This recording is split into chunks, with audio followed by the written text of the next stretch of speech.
하나님 아버지, 저희의 모든 삶을 주관하시며 저희의 크고 작은 일들을 그 일들 가운데서 섭리하시고 역사하시는 하나님을 저희가 신뢰합니다.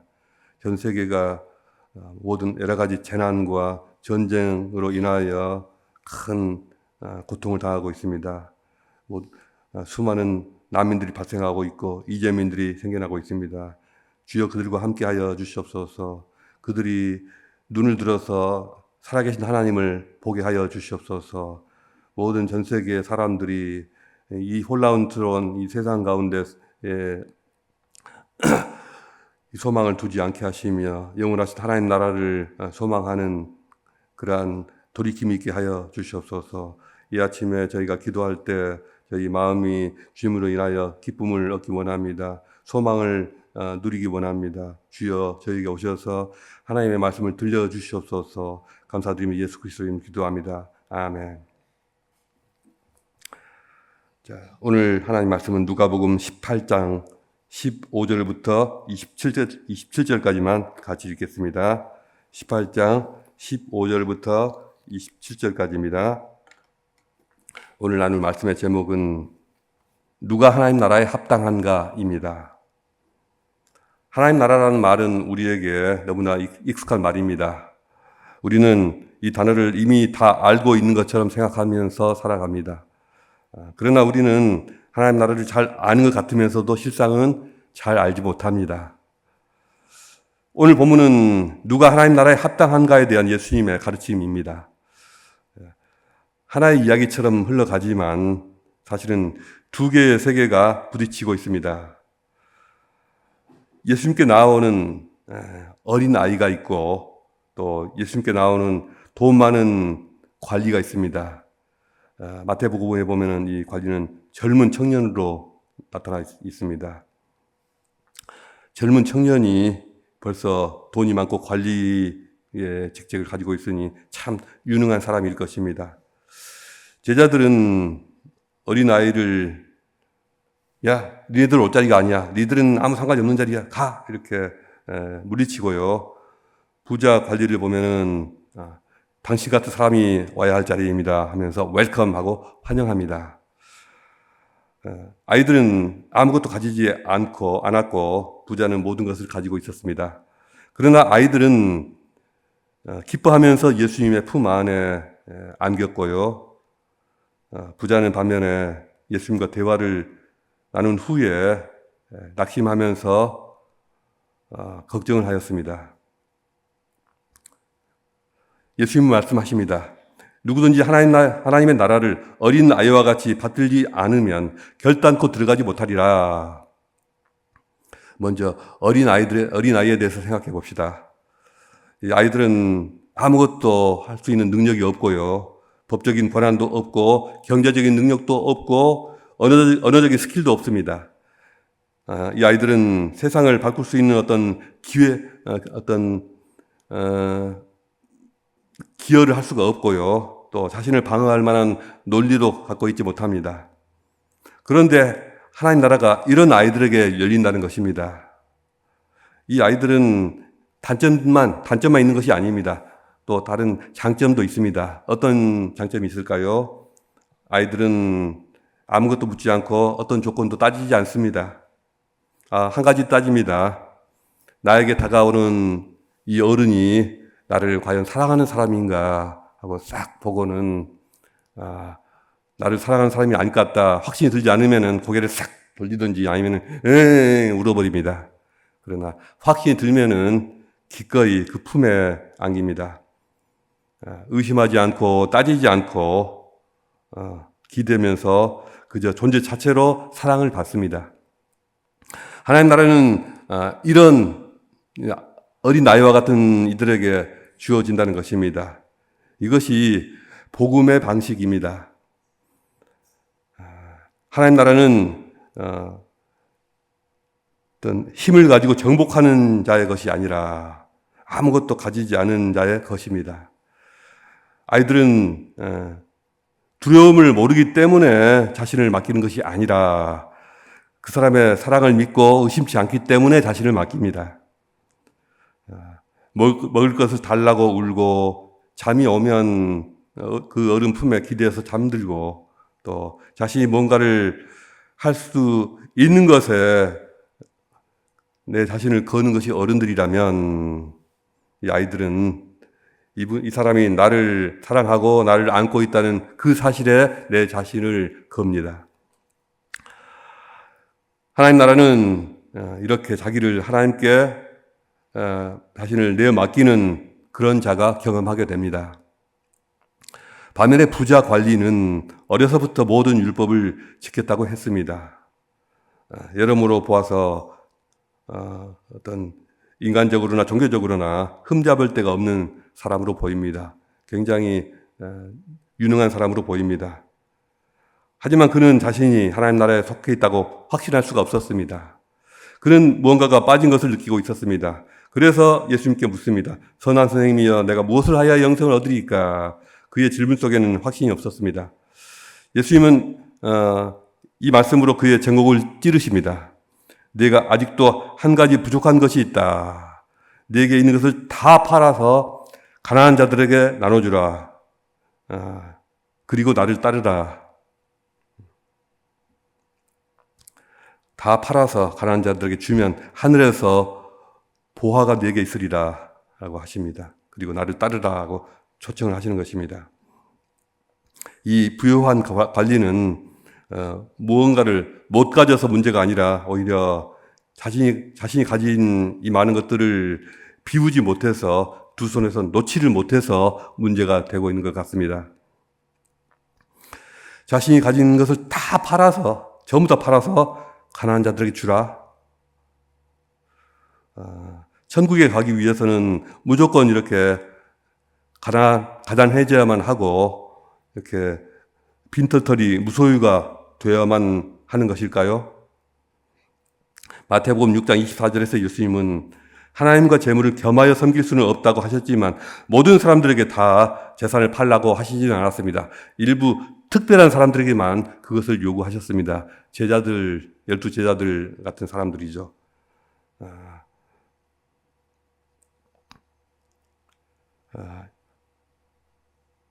예수님이 요구하시는 것은 천국에 들어가기 위해서 무조건 가난해져야 한다 라는 것이 아니라 두 손에 꽉 잡고 있는 것을 내려놓아야 한다는 것입니다. 특히나 예수님께서 많은 것을 기대하시는 사람일수록, 예수님께서 많은 것을 주고자 하는 사람일수록,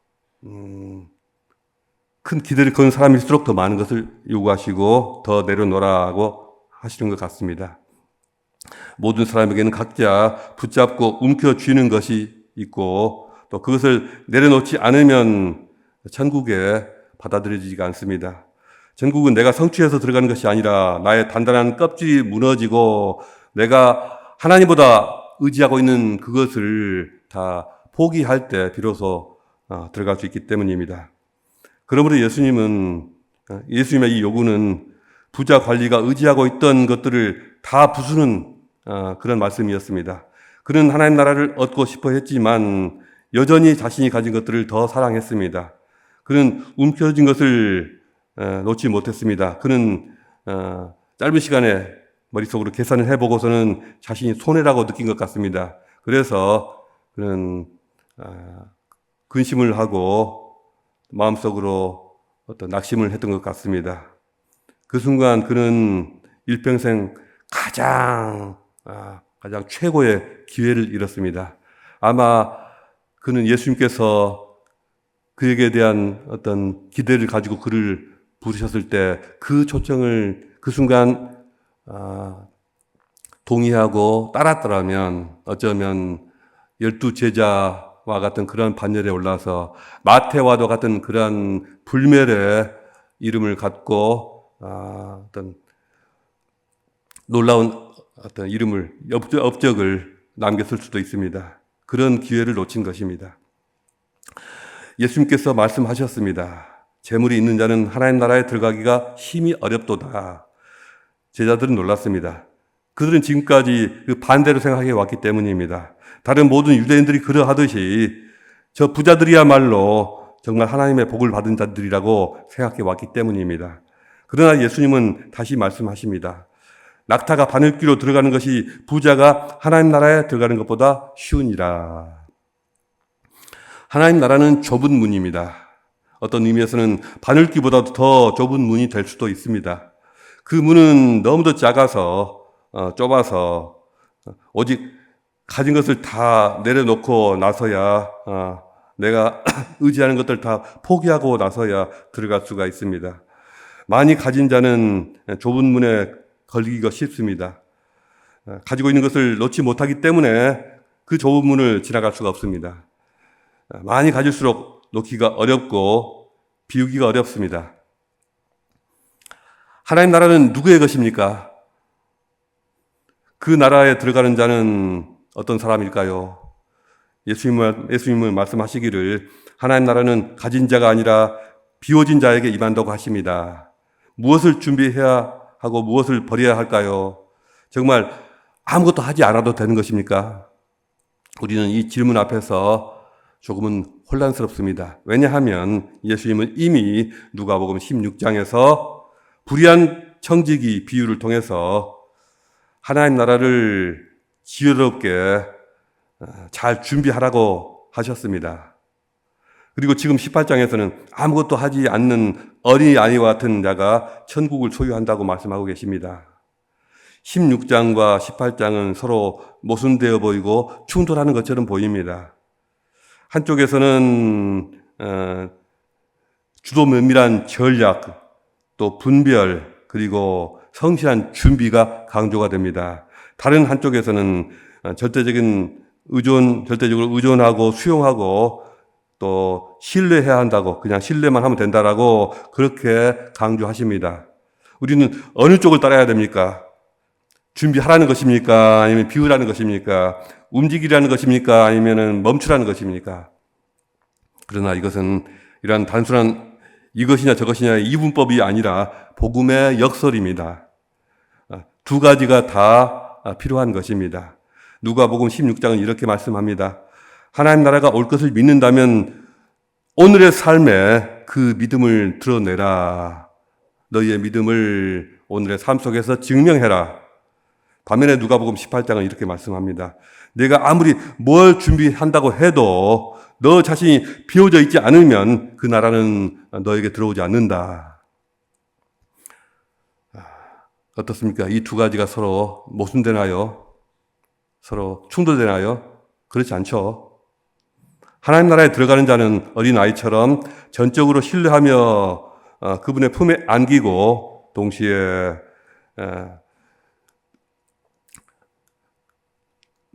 자신에게 주어질 그 미래를 위해서 성실하게 지혜롭게 청지기처럼 오늘을 살아내는 자입니다. 비어 있어야 그것을 받을 수 있습니다. 그리고 그것을 받는 자는 철저하게 또한 준비해야 합니다. 성실하게 준비해야 합니다. 그러나 그 준비는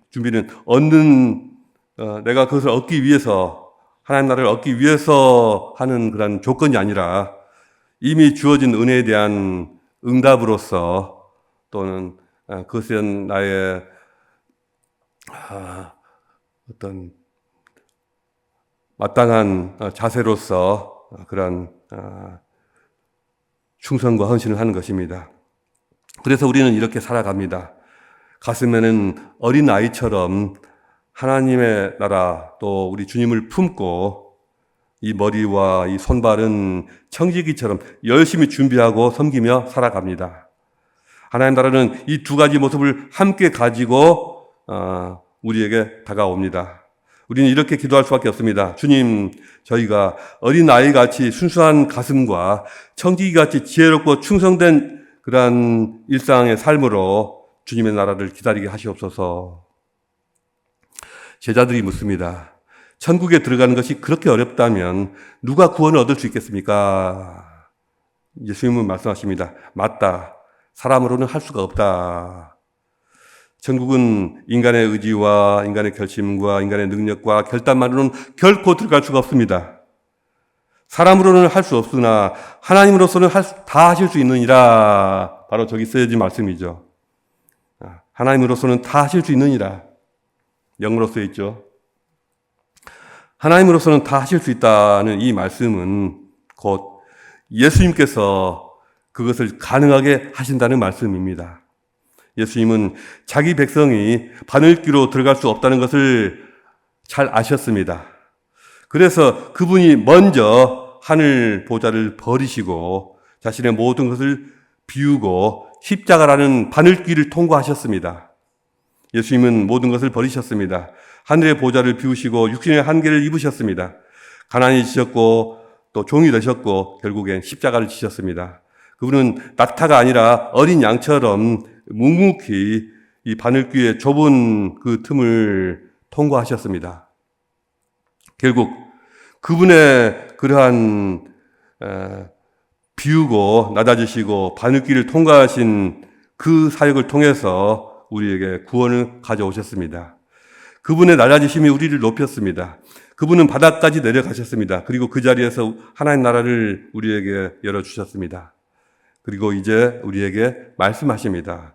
내가 이 길을 먼저 열어놓았다. 너는 이제 나와 함께 걸으면 된다.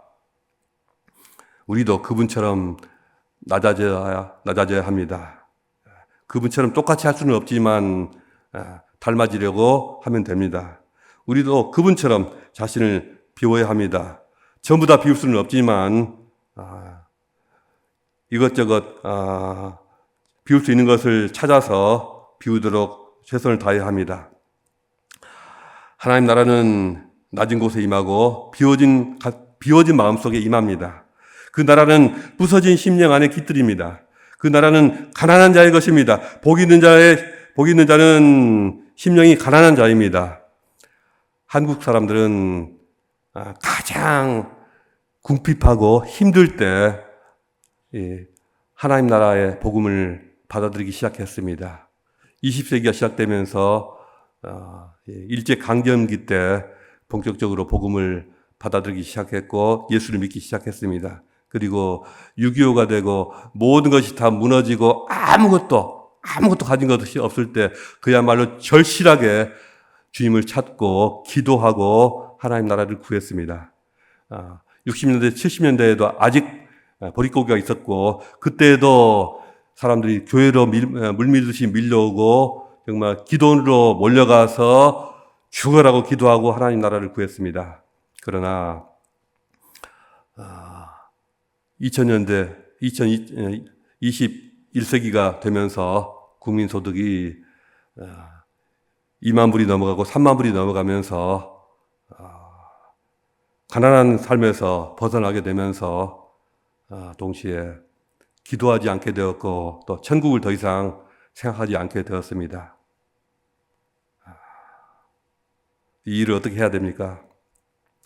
세움교회 모든 성도님들이 주님의 복을 받아서 돈을 잘 벌게 되고 부자가 되면 좋겠다는 그런 기도를 우리가 합니다. 그러나 점점 형편이 나아지면서 새벽 기도에 안 나오게 되고 하나님 나라를 위한 열망이 없어지게 되고 기도를 안 하게 되고 또 영적인 소원이 점점 줄어들어 가게 된다면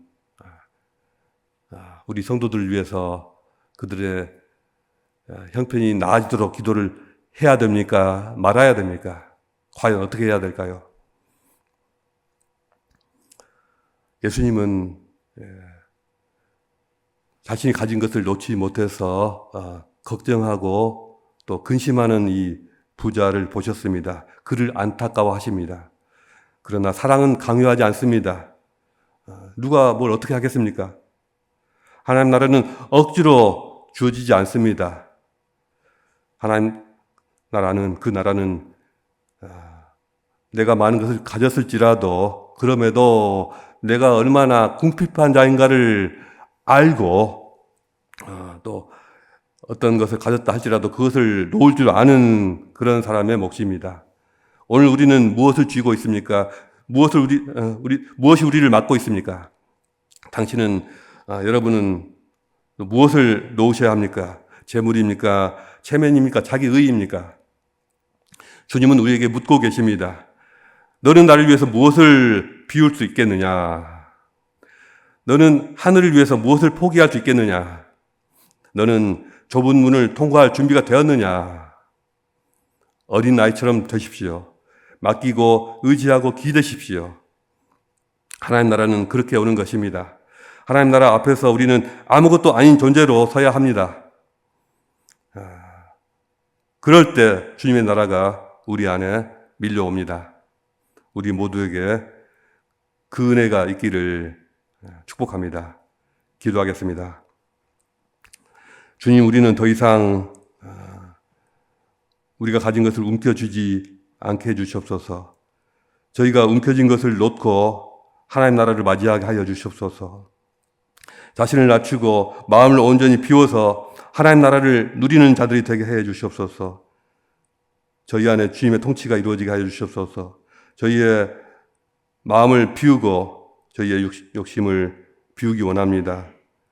오직 주님의 것으로 채워 주시옵소서. 예수님 이름으로 기도합니다. 아멘.